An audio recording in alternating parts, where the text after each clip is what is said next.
that we know how long it takes to go from exploration to production, and how long it takes to act, to bring in new supply to the curve of these metals. And that is what, sure, it's important that they're at least acknowledging the problem and starting to apply some changes in the regulatory environment, but also in how to support some of these companies, which would only help.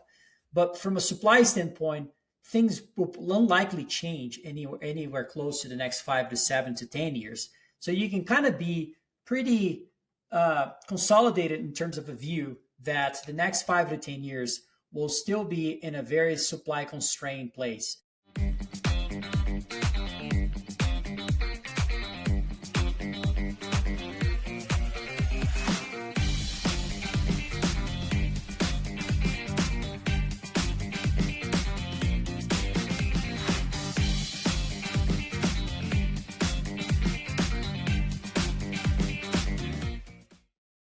Welcome back to Metals and Miners. I'm your host, Gary Bohm. Things are really heating up in the world of hard assets, geopolitics, and the precious metals. And there is so much to dissect and to discuss. And so today, who better to do that with than Tavi Costa, co-founder and CEO of Azuria Capital. Tavi, it's an honor to have you back on Metals and Miners. Welcome to the show. Gary, thanks for having me. Looking forward to this. Yeah. So Tavi, look, you're one of the best macro thinkers out there. You're a great student of history. You're a value-oriented investor in the natural resource space. You see the chessboard early, and that has helped you to position really, really well and capitalize from where you see the puck going to rather where it is currently. Right now, the puck is moving at dizzying speeds. And the risk for those watching right now is that they're going to make the wrong move because of how fast things are going. What do you hope for those tuning into this conversation today that they're going to walk away with after listening to this discussion? Well, thanks for having me. Thanks for the very nice and kind comments. I think that, look, the way I approach this is I know I'm not a trader. I know I'm not trying to understand the markets from a daily perspective. I'm trying to get the signals that I think help me to deploy capital over the 5 to 10 years horizon. And I really mean that because I think once you take that approach, you can identify large dislocations in the markets that are presented to you because of volatility. And I think that the biggest thing that is happening now is the question that everyone is asking, and it's natural to think that way, is the fact that we've seen a very positive move in mining, a very positive move in metal prices. And a lot of people are questioning if this is the end of it. And I have a very different view on this. I think there's a list of things that you want to pay attention to when it comes to identifying the peak of the cycle. And I think we're far from that right now. And I believe that we're entering a regime that metal prices are unlikely to be low. They're likely to be higher for longer, elevated. Let's use silver as an example. Wouldn't shock me if $50 is the bottom from now on, and maybe even higher, maybe $70. Who knows? But my point is, the genie is out of the bottom when it comes to an industrial company or a electronic component company that knows the value of silver into what they're building. And I highly doubt that demand will go away in a case of prices going lower. We know supply is not changing. And so it gives you a sense of a floor in terms of valuations of a lot of things.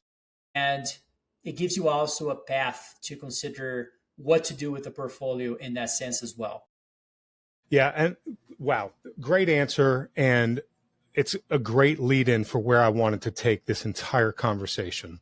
So Tavi, let's start here. There's so much risk in the world today, both internationally and domestically here in the United States. Geopolitical risks, currency risks, debt risks, natural resource risk, institutional risk, the Fed under criminal investigation right now. So there's institutional risk being added. Risk is literally rising everywhere you look. The U.S. stock market is at all-time highs, both in nominal dollars and in global allocations to it. With the risks intensifying and the world geopolitically bifurcating and the markets so concentrated in just a few companies and valuations so high, are you anticipating capital flows to move away from the U.S. stock market here in 2026?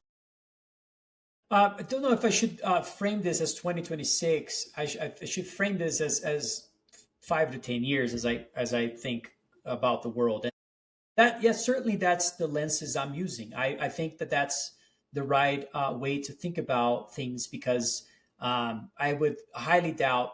I don't want to be in the position of taking that level of risk. That concentration will go from 80 to 85 rather than 80 to 50. And I think there's a symmetry to believe that there's going to be a major rotation out of US equities into other parts of the world and also into other asset classes. You look at the silver to S&P 500 ratio, the gold to S&P 500 ratio, the copper to S&P 500 ratio. All these things are pointing to a direction of major rotation to hard assets.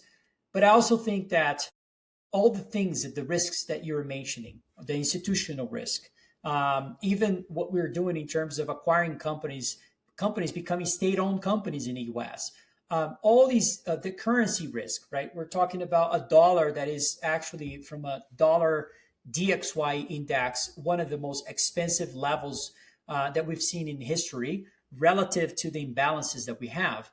And so when you're putting all together, this is always a chess game. I believe that the dollar is unlikely to stay at these levels. That's almost like a core view of mine. I think the DXY index, to be very specific, is in the process of not only topping, but also starting to accelerate to the downside in the near future. As we see that occurring, I think we'll unleash a lot of trends. One of them would be emerging markets. And that is what I think that it will be one of the most important bullish trends that we will see in the near future is the rotation aspect, but also the inflows that we will see specifically in areas that have not received the inflows yet. So that's one thing. I also think that you look at the valuations of these companies in Latin America, specifically, and others, and I'm talking about traditional companies, banks, retail companies, and so forth. They are all, highly, highly depressed. In some cases, single digits, PE ratios, and others. When you find an opportunity of single PE ratios with potential growth that could come from that rotation I was referring to, it turns into an exponential, in my view, potential opportunity where you have growth with suppressed multiples. That is the recipe for a very large move. And so I think there's going to be some of that occurring. We're seeing some pockets of that happening in different markets, and I think that will continue to occur over time.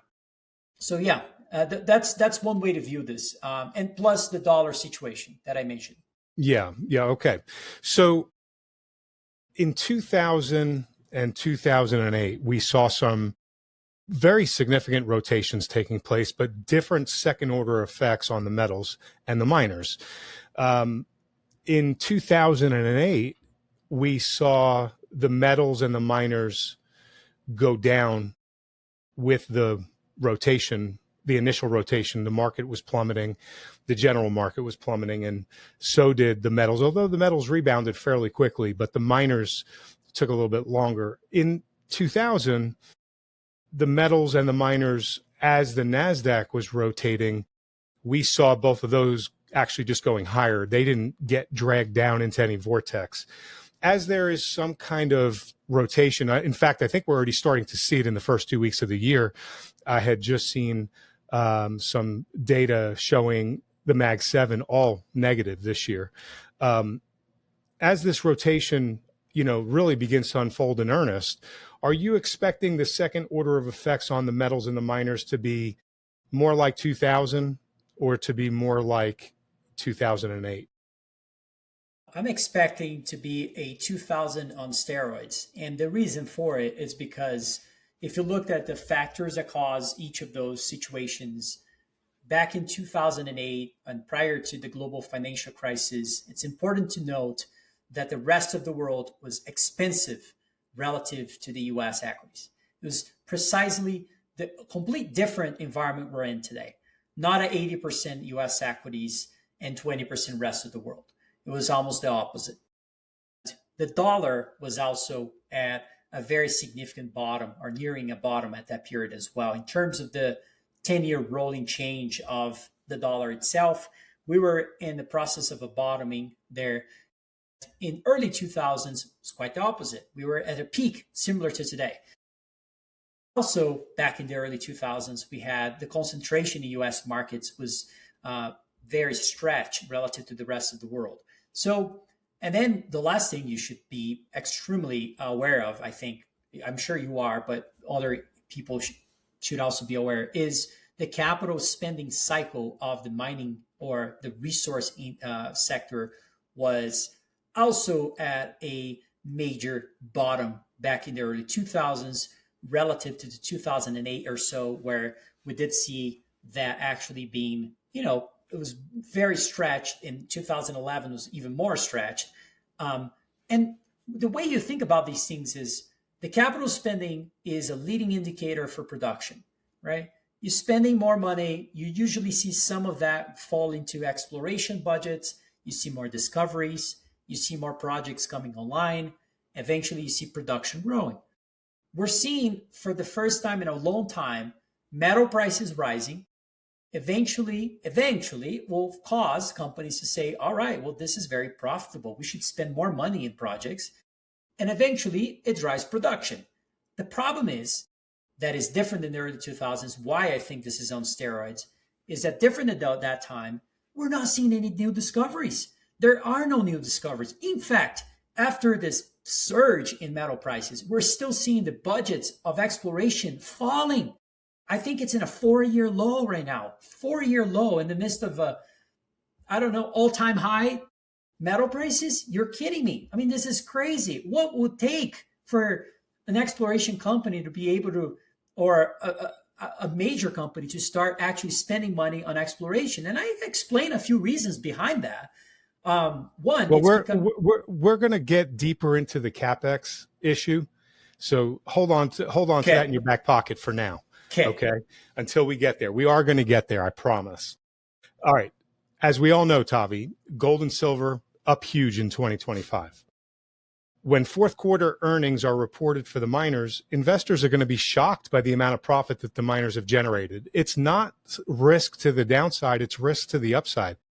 All of the risk, surprise, is to the upside. The analysts have used much lower metal prices in their analyses on where they expected the miners to be revenue-wise. The fourth quarter gold price was up 20% over third quarter 2025. The average silver price was up 40% quarter over quarter. We could talk about, the first quarter of this year, the last month has been unbelievable for silver, but silver's price is up 40%. Are you expecting a rotation into these precious metals miners to really begin in earnest outside of those who have been encapsulated in the space, as they're generating so much cash and profit, and investors start to get a little bit leery about the risk being locked into those big concentrated names in big tech? Look, I don't know if the rotation question was implied within the industry or with capital out of the industry, but I certainly believe that it's not a rotation within the industry. If it's new money that will be deployed into the place. That's exactly what. And I think that it makes sense. And I think that you can characterize the gold space and the silver space in a different environment today. The gold industry, or I should say, a lot of times they overlap because a company may have gold and silver production. But you look at the gold, the senior companies specifically, they were really lagging gold not too long ago. Barrick specifically, the very large names that everybody knows and usually deploy capital into, particularly institutions, once the mining cycle begins. And those companies were lagging. A lot of people are trying to explain this as if this was a fundamental change in the way markets were approaching the situation, and that mining companies wouldn't really be a leverage on gold prices. Well, that was proven wrong. And the seniors did quite well. We've seen an explosion in prices of companies like Barrick, which are mismanaged if you think about it, but they're also an option for leverage when it comes to gold prices. Eventually, these companies accepted the flows, and you saw a very large change in prices. Now, in the silver space, and I think you're right. I think that was a perception that people were not really believing these companies would make money. As soon as the news came out that reports are coming in strong, they started to adjust accordingly. The silver space is in that phase, is where everyone is a little skeptical and don't know exactly to where things are going to go here. They kind of want to see the reports and see that the things are going well before really start deploying capital here. I want you to keep on that topic, but I wanted to bring something to your attention specifically to where you're going with this. And that is, the breakout in gold in 24 was led by central banks. Central banks don't buy mining companies. They buy the metal.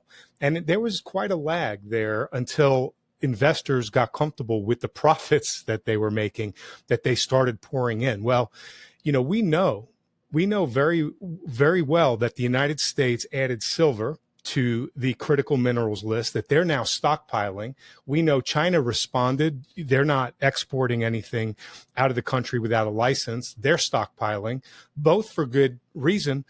This smells like governments buying silver, buying the metal, not buying the miners. A very similar parallel to what we saw with gold literally in 24. Yes, I agree.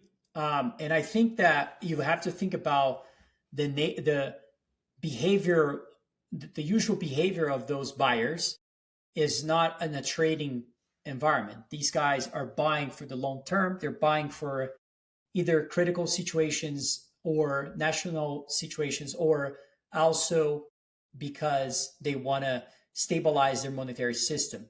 I would say, however, that there is a change in the dynamic more recently where governments are starting to realize that maybe it's cheaper to buy gold in the ground than buy gold in the physical market. And I think that is starting to happen. China is doing that. China has been funneling money into their silver miners or gold miners to acquire transactions in other parts of the world that are that have control over production of critical metals. And I suspect the problem of that is that they've been inflating the private market in a large way because we approach the valuation of these companies when we compete with China. And I've personally competed with other companies like that. What you find is that these competitions are usually driven by securing metal valuation, okay? And that is a very different valuation proposition that is derived by a discounted free cash flow measurement to figure out what something is valued for. When you're just looking to secure metal for the future, who knows what the price of the mining company could be? And that is what's happening in the world today of mining when it comes to the changes of transactions we're seeing. I suspect that the Western societies are going to wake up to this as well. And this is why we're seeing the Trump administration beginning to get involved in some of these deals.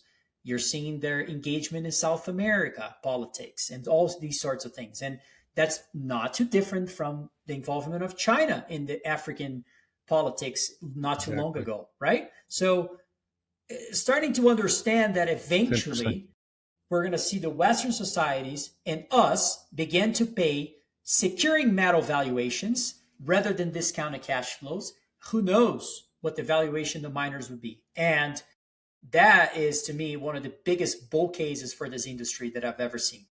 What a great lead in here. So, Tavi, a few days ago, the White House released a proclamation directly from President Trump.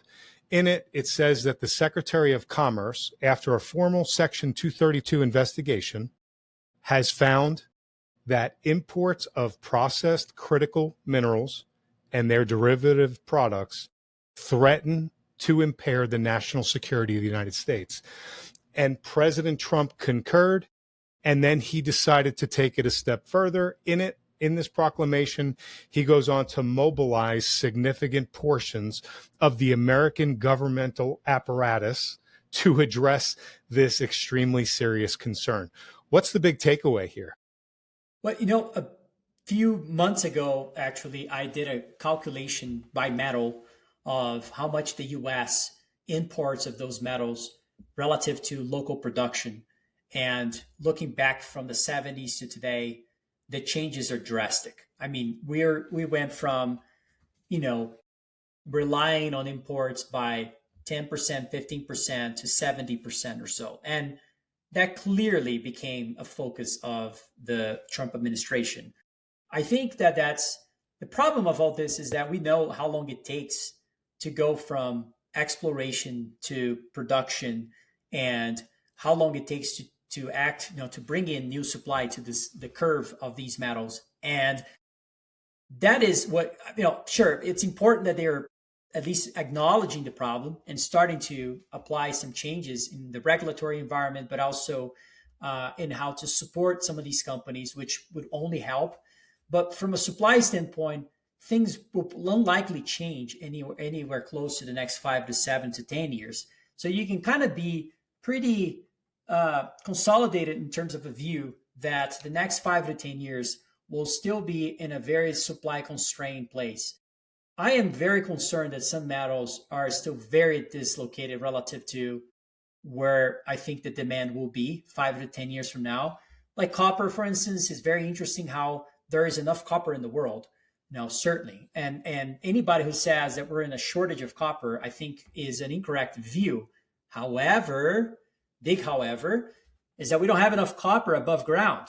Okay. Well, that's a big difference of what I'm saying. Then we do have a shortage of above ground copper.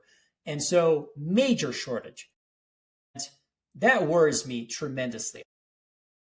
I wouldn't shock me to see like where do metal prices go? Everybody's taking a nominal approach to this and looking at metal prices nominally and saying, oh, it's too high. Look at the price. That's the same approach people would take on the S&P 500 not too long ago and say, well, in 2015, the S&P 500 is too high. It's a nominal calculation. You have to be looking at things from a fundamental standpoint, first and foremost. And the fundamental story.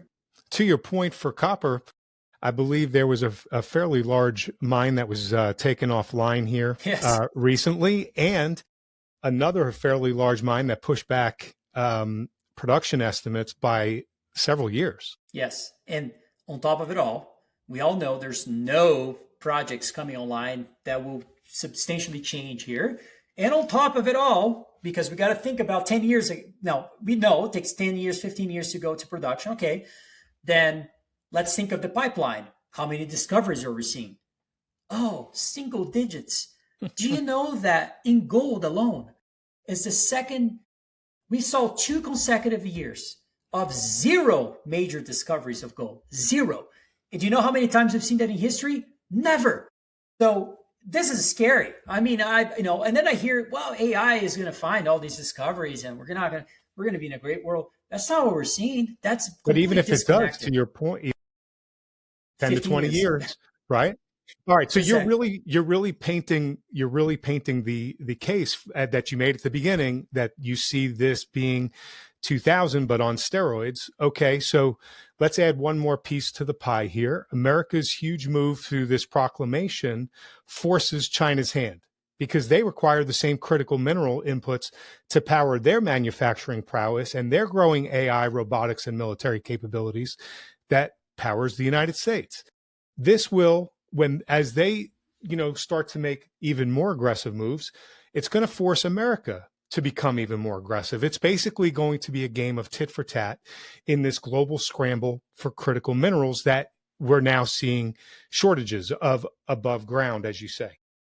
Every other industrialized nation on earth, though, is looking at this and saying, I've got to get my own supply chains in order, or they're going to be left behind, as these 2 economic superpowers are literally scouring the earth, making deals and gobbling up any available supply. The price of these minerals is not going to be set by tariff. It's going to be set literally by a global bidding war of powerful nations. And as you said earlier, they're going to spend any amount of money because they need it. It's existential. So my question is, isn't this really now existential to every industrialized country on earth to gobble up as many critical minerals as they possibly can? Yeah, look, you make an incredible case. And I think that also, like, the national security aspect, it was already a huge aspect of the whole case for metals, the deglobalization, the fact that you want to secure minerals and so forth. That was already a big case. And then on top of it all, you have this huge arms race, a real threat from an AI standpoint, where countries are looking at each other and companies are looking at each other and saying, we don't want to lose this. And the only way to not lose this is to scale and to allow data centers to be built and to allow the whole electrical infrastructure of countries to be rebuilt. And look, we're nowhere close to that. And I think, when I'm looking at that, you go back to the rotation idea. We're not seeing a rotation from a valuation standpoint, but we're certainly seeing a rotation of capital that is coming out of AI companies, either from free cash flow or from or increase of debt in their balance sheet, coming into other sectors, materials, energy, infrastructure. And I think we're just at the beginning of that. And so, yeah, the other aspect too is there are some parts of the world, like for instance, South America. If you looked at most of the projects that will come from copper in the next 5 to 10 years in the pipeline, where are they going to come from? South America. And you start looking at most of these minerals that are, deposits that have been found. They still will take a long time to be, in production. You're now seeing Chile is starting to change the regulatory environment to allow these mines to be built quicker. I think South America is playing a very strategic role here in order to accommodate some of the needs of places like the US. So I'm seeing this as well as a major opportunity here as part of this whole situation. But I'm concerned that the capital won't stop flowing from AI into the space. And look, these companies, if you start doing analysis on them globally, they don't have a lot of debt, okay? Like these companies have, some of them in aggregate, just in the US alone, they generate about $500 billion in free cash, not cash flow, free cash flow a year, okay? Like if you think they are not going to shrink that cash flow, free cash flow, because they're going to spend more, I think you're out of your mind. And also, they're the new Fed. They're the new Fed. And on top of it, if you think they're not going to go from a net cash in their balance sheet to a 40 to 50% debt, okay, leverage, you're out of your mind too. But that's in 10 years from now, and that capital will keep flowing in. So that is completely out of the whole stuff that you just said, which is about the deglobalization aspect. That's on top of it as well. This is very reminiscent to me of the mid 1930s, where Homestake Mining returned a $56 dividend in like 1935 or 1936. And those very, very few people who were invested in Homestake Mining back then, who were out of jobs, probably had no money in the bank because the bank, closed, and all the other stuff that was happening, they might have had 10,000 shares and were handed a $500,000 check in dividend payments during the heart of the Great Depression. It sounds to me like with what's coming for the mining companies, for those who are invested now and has a decent, share structure amount, they're going to be receiving quite the dividend as this free cash flow just continues to explode.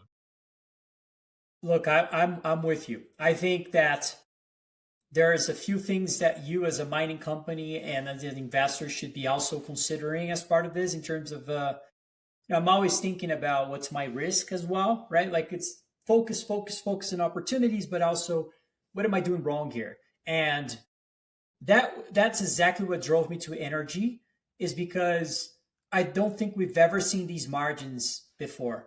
Like if you look at most mining companies, the labor costs and other things are not keeping up with metal prices. Metal prices are way far beyond rising more than the cost structure of these companies. Now, you look at the gold to oil ratio, silver to oil ratio, in some places highest in history, some places highest since 1980s, 70s, whatever. I mean, we don't see these ratios stay at those levels for too long, okay? So if anybody thinks this is sustainable from that standpoint, you should be careful. That doesn't mean the margins are going to go away tomorrow, but it also means you should consider energy here as well.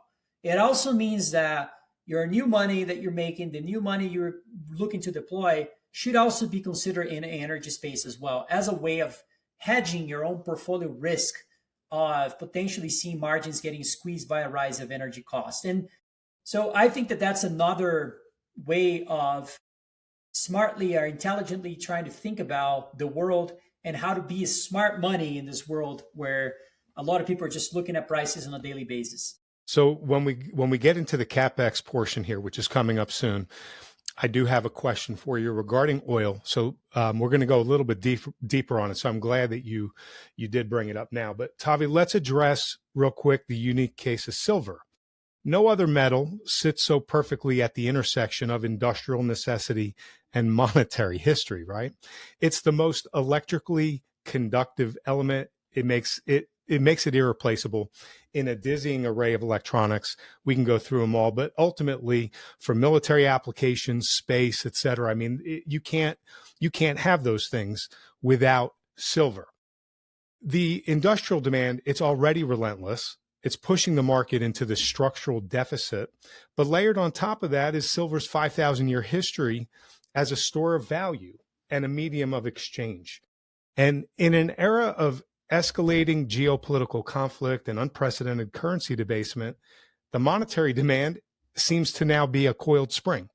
Do you see the proclamation that I was just talking with you about from President Trump regarding these critical minerals, that focus on securing the industrial supply chain? Do you see that as inevitably colliding with silver's role as a safe haven asset, literally creating this feedback loop of scarcity and price discovery that is something we can't even comprehend despite prices, being around $90 now? Yeah, I mean, it's scary. The silver market is so tiny relative to money supply. It's so tiny relative to the global markets.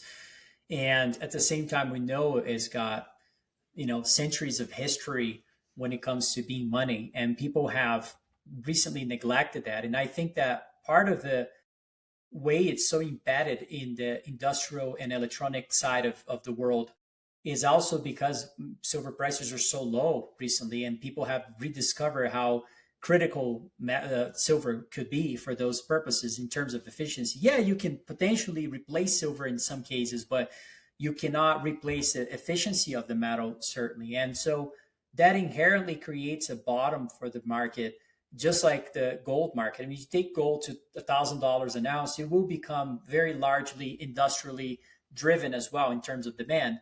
And the reason why it doesn't go there, it's not because it's not an industrial metal. It's because it's just so efficient and so useful as a metal that it becomes a currency, and it's not abundant. And so it's the same thing with silver. Mostly, I think we'll continue to see this monetary aspect of it grow substantially. I think that central banks will start buying silver if they're not buying already.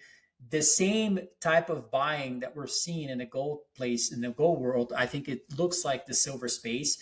Every dip is being bought. And I know we're talking today on the day that we're seeing a dip. And it's just outstanding how this market continues to be bought in those days. And so I don't think how this is likely to change. I'm very involved in the discoveries and in the world of looking for opportunities on that side. And I can tell you, there's no major discoveries that will change the landscape of supply of silver anytime soon. Not only that, majority of the silver mines that are in the world today are losing their quality when it comes to grades in a very substantial way. And yeah, I honestly, I think this could take a dimension that I don't think none of us, our biggest risk as investors is to be so disciplined. Personally, I really think that's the case here. We as investors in the gold space and precious metals really, really appreciate discipline, really appreciate and hate the fact that the government has taken a different path in that sense. And I think that could play against us here. It can play against us in a big way as investors. And so let it ride is my right. My way of, I can't tell people how to manage money, but that's the way I'm thinking about this. I'm being very cautious about being too cautious. How about that? Okay. Yeah. I'm hearing you loud and clear. Let's stay with silver for one moment here. As governments and corporations, we haven't even touched on the corporation side. big tech, the data centers, Tesla. I mean, all the batteries that are coming out, all of these corporations need silver. All of them. Governments need silver. So we have governments and corporations with massive pockets, massive needs, prioritizing these strategic needs for silver. They're hoarding every available ounce for military, technological, industrial purposes. Let's war game this out. They're going to systematically, over time, lock retail investors out of the physical market the tighter that the physical supplies become. In other words, the metal, as Mike Maloney has been saying for quite some time, it's going to become unobtainium. The real question is, where is that desperate capital for silver going to go? It wants to get into silver so badly. It's going to be unable to source it, the retail guy. Where do you anticipate this desperate capital that's wanting to get into silver? Where do you expect it to go to? It's in 2 words. It's called silver miners. I mean, that's the only way to go. It's the only way to find potential supply of that. This is why I think the biggest opportunity, in my view, today is in silver miners. Believe it or not, despite the fact that we've seen such a large increase in silver prices, is precisely the reason why the focus should be in silver miners. People are looking at this and saying the industry's broken. Well, look at the SIL to silver ratio, and it's at all-time lows, while silver is at $90 a barrel, $9 an ounce.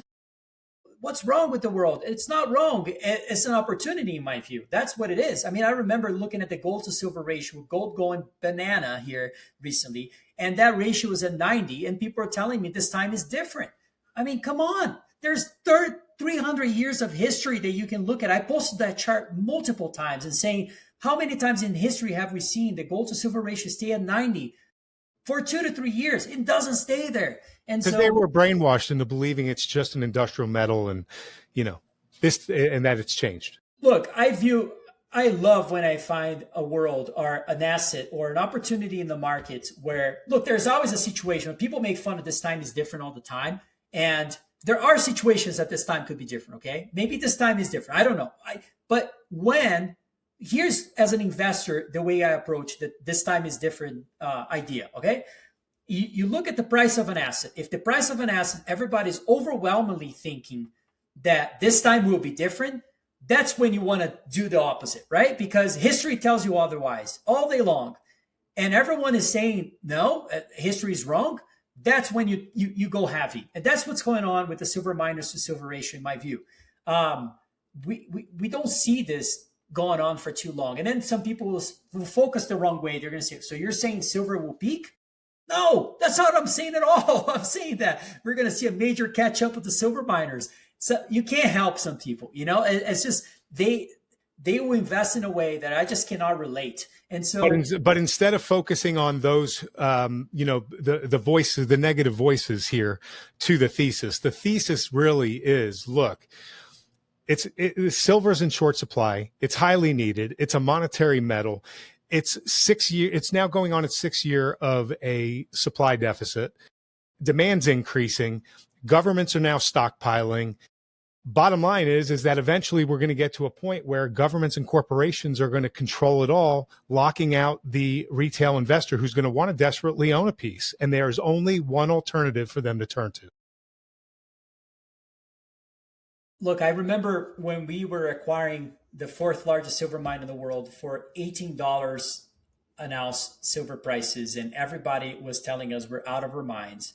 And I wanted to have a piece of the controlling the supply of silver, because that to me just sounded like, I don't know, sounded like the perfect thing to do. And I love operating against the consensus. That to me, when I find something that I believe so strongly and everybody's telling me you're wrong, I just live for that. I love it. And I feel like we're going through that right now. For investors that have deployed capital in this industry and made some money recently that are saying we've seen too much, I tell people usually, do a checklist of things you saw in prior peaks.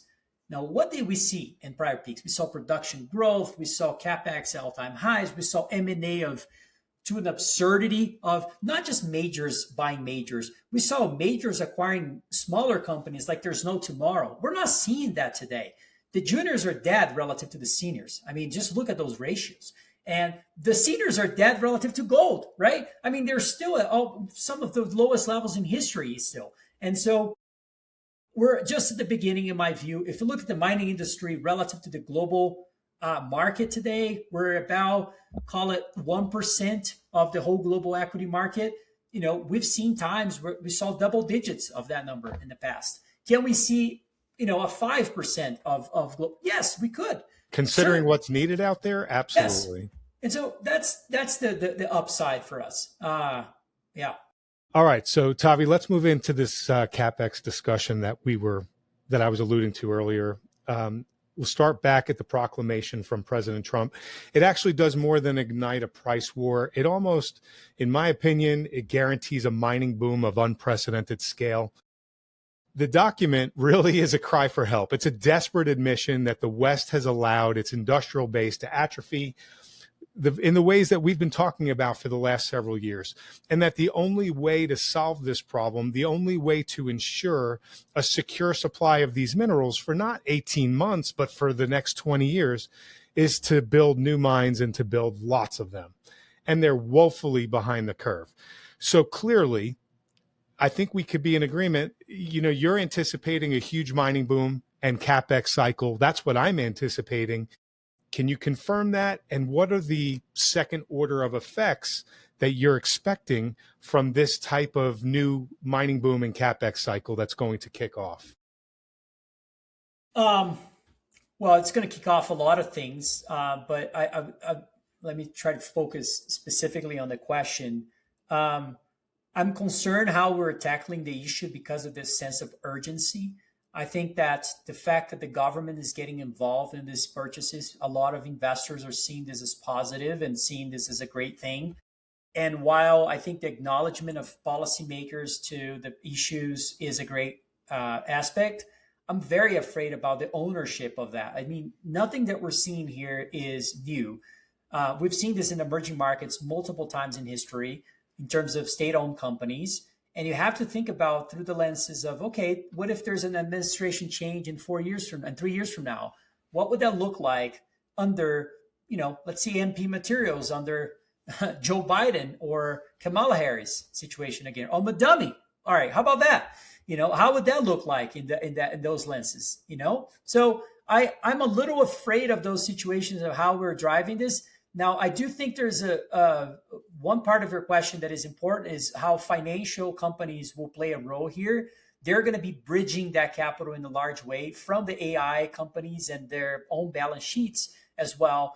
You know, the large and regional banks are probably going to be bridging that world and bringing the capital back into these companies in a large way. You're seeing JP Morgan and other companies come up with multi-trillion-dollar funds to invest in the critical metal space through the Trump administration and so forth, not just JP Morgan, but other banks. I think that's going to be a huge thing as well that is happening already. And the other aspect of this is, you know, we're going to see a revolution of this industry from a labor standpoint. I mean, we haven't seen people really enter the industry in a very long time. And there's nothing like a better marketing for an industry than making money. And I do think that we're going to see a lot of money here. And eventually this is going to drive the demand for labor as well. You know, a lot of people have left the mining industry to go to other sectors of the economy. And I think that we're going to see a comeback of that. You know, if I had a kid today going into college, I would say, yeah, geologist sounds like it's something you should be maybe studying today. You know, we're going to need that in the next 5 to 10 years. And so clearly this is it's different when you're talking about that, 3-5 years ago when there was no money in the industry, nobody could pay you any salaries, but this is going to change. And so I do think there's going to be a lot of significant shifts in that front. And I think that the technology aspect as well would be, given the issues that we have in hand, technology is going to have to solve a lot of those issues as well. We're seeing a lot of changes in the industry from a lot of technological advancements that we haven't seen. I mean, the industry itself has been stalled in terms of advancements. I mean, when was the last time we saw anything that really changed the industry? Like geophysics, right, in the 90s or something like that, that really helps companies to find something and be able to effectively improve their productions and operations and discoveries and so forth. Like, we haven't seen anything like that in a very long time, and that's a reflection of an industry that has been neglected for so long. And so I suspect that all that's going to change. And so, this is a revolutionary period of this industry. This is a legacy industry that's been here for centuries and is about to face one of the most important challenges that it's seen in its history. And very few investors know how to navigate this. Wall Street is absolutely clueless about this industry. Well, I really mean it, like clueless. I mean, they cannot put two sentences together about this industry. And I don't know. That's going to change. That's going to change. It's going to have to change. And so there's a lot of gaps to be filled. And so whoever is smart here is going to fill those gaps. On the finance side, you're going to fill the gap on because you are a geologist who's an expert in the industry and will take advantage of that. Or you're going to be an investor in things. You're going to be a technologist who's going to change their focus from all this crap back to what we need. And so all these things are going to be very, very important in my view. I give you a few ideas to think. Yeah. So the mining boom is needed and it's coming. I mean, in order for governments around the world to, have their shopping list of things completed, from military, space, AI, data center, everything that's needed, and really that they view as existential because of the war between the United States and China on these fronts. Really, to me, it doesn't seem like they're going to let anything get in the way of this mining boom and historic CapEx cycle. There are some things that are, concerning, but I think those things are going to solve themselves because this is needed. It has to happen. So with that in mind, with that as the framework, that it has to happen, can it actually mature into the mining boom and CapEx cycle that it needs to become to deliver the ultimate supply that you were talking about earlier if oil prices go too high? And do you expect them to pull every lever possible to attempt to contain oil prices in some range in order for this mining boom and CapEx cycle to actually flourish and deliver what they ultimately need? Man, I don't know if we can suppress commodity prices like that. I don't believe you can do that. I think the suppression of commodity prices is an artificial behavior that is just unsustainable. And ultimately, it definitely reflects the supply and demand imbalances that we see worldwide. And I think oil and gas are both extremely cheap relative to the world we're seeing right now. And I think, mining is in an awareness phase right now where people are starting to be aware, like you characterize as the boom coming. I would say that started already. And it's sort of, people know about the mining industry now. They're talking about it at least. I'm not saying it's a bubble or anything like that, but they're definitely aware. It's the way I would characterize it. It's awareness phase. Now, the energy space is more in a smart money phase where nobody's really talking about. Smart money is just quietly accumulating. They don't know when it's going to bottom. It could bottom tomorrow. It could bottom a month from now. It could bottom a year from now. But it just looks so cheap that we might as well deploy some capital there. And that's the way things are playing out, in my view, in those two industries. Okay, so can the price of oil ultimately negatively impact the maturation of the mining boom and CapEx cycle? Yeah. And is that the number one worry? Yes. Is that the number one worry? There is another worry, but I think that's one big one for sure. Look, what worries me as well, I'm not going to lie, is the price change. Look, I don't know. I've done a lot of things right personally from an investment standpoint. And yes, I do feel wealthier, but sometimes I don't. Sometimes I'm just looking at myself and thinking, wow, like it just seems like I'm keeping up with things in terms of inflation. Like, think about it. is it normal to see silver prices to be moving that way? And no, it's not. And I grew up in an emerging market, and I don't think, I don't think people are putting together here what's been happening. Yeah, sure, it's a debasement of currencies, and now every bank in the world is talking about it, and therefore why everybody on Twitter and X are just talking about it too. But what they're not putting together is that debasement is a code word for inflation and maybe even hyperinflation, the way we're seeing things. And look, I'm not a doom and gloom person. I don't think the world that way. I assess probabilities into things. I just don't think the hyperinflation thesis is as low of a probability as a lot of people think. And I don't know, maybe labor costs could be changing here, right? So like oil, for a mining. so oil is a concern that it could interrupt it. Inflation is a concern that could interrupt it. In 2008, 7, 8, the market, bottom, falling out. The bottom fell out of the market in 08, and that interrupted that cycle. Are you worried? Yeah. Are you worried? I'm talking about the natural resources. Are you worried about the natural resource cycle that we're now in, the beginning stages of it? Are you worried that the market would implode at some point, and that would also halt any progress? Well, look, or is that lower on your list? No, it's lower on my list in terms of the. I think that there's two scenarios for governments and the economy here, to be severely simplify what's been happening globally.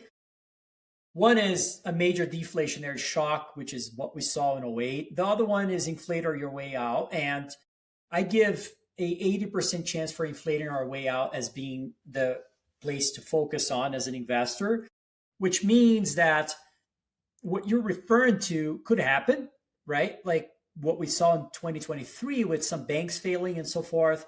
But what did we see after that? Money. Capital infusion. Yeah. So, maybe short-lived. Sure, it's possible. But I think it's more likely to see inflation here running hotter than expected than deflation. So I'm not a deflationist in this environment at all. Okay. But all right. I would say that be careful with mining too, because mining will go through its cycles. In the 70s, we didn't see the peak of the cycle, but we did see mining companies go down 70%. And in the middle of that decade. So I think it's going to be less pronounced. That coincided with the recession of 73 Correct. to 75. Yeah. With rates going to a place that we couldn't afford that today. But we look like we're going in the opposite direction. They're projecting 5 to 6% growth next year or this year. We're going to see rates coming down because of the new Fed chair, et cetera. Can I ask a question, Gary? How much you think, and I'm not putting you on the spot, like this is a real question, just to see your perception on how much you think rate cuts are projected to fall in 2 years from now? Yeah, as far as I haven't looked at the dot plot, but I don't think it's that many. I think it's 3, 4. 2. Yeah. That's what the market, not even the dot plot. That would be even crazy if the dot plot's in it. That's the market telling you that you're only going to see 25 basis points cuts. That's not what Trump wants, though. I agree. I think that's mispriced. I think that's at least double that, or at least triple that, right? Especially with, you got a $9 trillion wave of maturing bonds that needs to be rolled over. They're not doing that at 3-4%. They need to do that at much lower, right? Or what if we see a recession? I mean, I don't know. What if we see a downturn here that causes them to, or unemployment rates are at 8-9%? What if AI is having an impact on unemployment? And very likely some people are right. I don't know. And I just think that that's just so asymmetrically wrong what they're doing there. So all right. So we're in a new paradigm. Like we are in a new paradigm. It is clear. I don't know that everybody sees that. I think the vast majority don't see that yet, but I think we definitely acknowledge we're in a new paradigm. The world hasn't seen this in generations. That begs a question, Tavi. If it's a new paradigm, then new investment strategies need to be deployed to both benefit from it and at the same time not to get run over and bludgeoned by it, right? So what recommendations and maybe strategies do you have for those listening for this new paradigm that we're in? Yes, I think that what I'm getting now is like messages and people talk to me. It's like, man, you nailed this metals and mining cycle. What's next? I'm like, nothing. That's it. That's what's next right there. You're in it. And, you're just thinking that this is the peak of it. And it's not. It's the beginning of it. And look, I think mining should be the core of a portfolio. It is of mine, and I can't speak for other people. There's risks involved and so forth. But I do think that there is a potential that this is the beginning of a trend, not the end of one. I think mining looks more attractive than metals themselves, maybe with the exception of copper. I think nickel, some other things that zinc that look attractive on the metal side too. But I would say that giving some emphasis to Latin America, emerging markets, rest of the world. There's so many ways to skin the cat here. There's some people that are going to be very focused in Indonesia. I don't know. And I think they're going to nail it, right? So where is my focus? I mean, I was born and raised in Brazil. I feel like I understand Latin America better than the average person. And that's where my focus has been in that bucket of my portfolio. Okay. Then energy is another one. Energy is certainly a way to look at it. And I would say, think about through the lenses that I said before. Think of a massive column here of capital that is coming, massive, 40 trillion, who knows how much it is, coming from AI, okay, for the next decade. And that's coming from free cash flow being reduced. That's coming from debt being increased, and so forth. Governments. And then on the other side, you think about this, sort of funneling into areas of the economy that will benefit from that. Energy, materials is mining, cement companies, blah, blah, blah, blah, blah. Infrastructure, another very important bucket. Some people will kill it on utility companies. Some people will kill it on engineering companies. Find your niche, right? So that's one way I'm thinking about. That's one rotation to consider. The second rotation is what you mentioned in the beginning of the call, the interview, which was 80% of US stocks. Do you really think that's going to be the case 5-10 years from now? I don't think so. We've seen this throughout history many times. That concentration doesn't last. The dollar needs to probably weaken. That the Fed needs to lower rates substantially, even relative to what's priced in the market, as we just mentioned. So what are two things that kill emerging markets? Well, strong dollar and rising rates in the US. Can we see this 5-10 years from now? We could. Do I believe that we're going to see it? No, I don't believe it. I really don't think. I'll put an 80-20 chance on that again. And so that seems to be a clear way, a clear path, a green light for one to invest in emerging markets. So, find your path. So, I found my path in mining and other, Latin American, other things. There's plenty of ways to do this. And so find yours, but I think there's plenty of opportunities out there. Great advice. All right. Well, this has been an incredible discussion. I just want to welcome everyone who's tuning in to this interview with Tavi Costa, co-founder, CEO of Azuria Capital. Before we wrap up, I just want to direct everyone who's interested in the metals and mining sector, dive into our Substack at metalsandminers.substack.com. Join the quickly growing community. You're going to receive a free report. It's titled, "If You Don't Own Gold, You Know Neither History Nor Economics." That's a famous quote by investing legend Ray Dalio, and that's the name of the report you'll receive. Now, I'm positive you've been enjoying this great conversation that I've been having with Tavi. Please let him know. Hit the like and subscribe button and leave a comment below the video. All right, Tavi, let's just finish off with this. Would you share a key takeaway that you want the viewers to keep in mind as we wrap up the discussion? And then just share with everyone where they can learn all about your work and how they can connect with you. Key takeaway, I think, from everybody is maybe the way I try to approach this is very focused on the fundamental story rather than the nominal price of things. I think that that's something, maybe a principle of mine that I think other people have, that it's not my own, my own way to do things. But I do think that it's an important aspect to an environment where things seem to be so disconnected and prices could reach levels that none of us know where it could be. And every time you see things going up a lot, you have to tie it back to fundamentals. Have the fundamental story change? Have we seen new supply? Have we seen structural new demand? What's happening there? And understanding that is critical to understand the timing horizon of all these investments we're making. So this is why I believe the mining industry hasn't seen anything yet. And yeah, this is why I'm so excited about everything that I just mentioned. So anyways, thanks for having me, Gary. This was a great conversation. Yeah. Would you let everyone know how they can connect with you, find you? Yeah. Yes, you can find me in two ways or three ways. At Tavi Costa and X or former Twitter, Tavi Costa or Tavio Costa on LinkedIn, if you prefer that. You can message me there too. Or Tavi at AzuriaCapital.com is also my new email address. So thanks for having me. Yeah, wonderful. This has been a great conversation. I'll have all of the information up on the screen. It'll also be in the description area as a link so everybody can click through to get over to you. Thanks again for coming on to Metals and Miners. This was fantastic. You've been so generous with your time, analysis, and ideas. I always love spending the time with you, and I look forward to having you back on sometime soon. And everybody else, thanks for watching.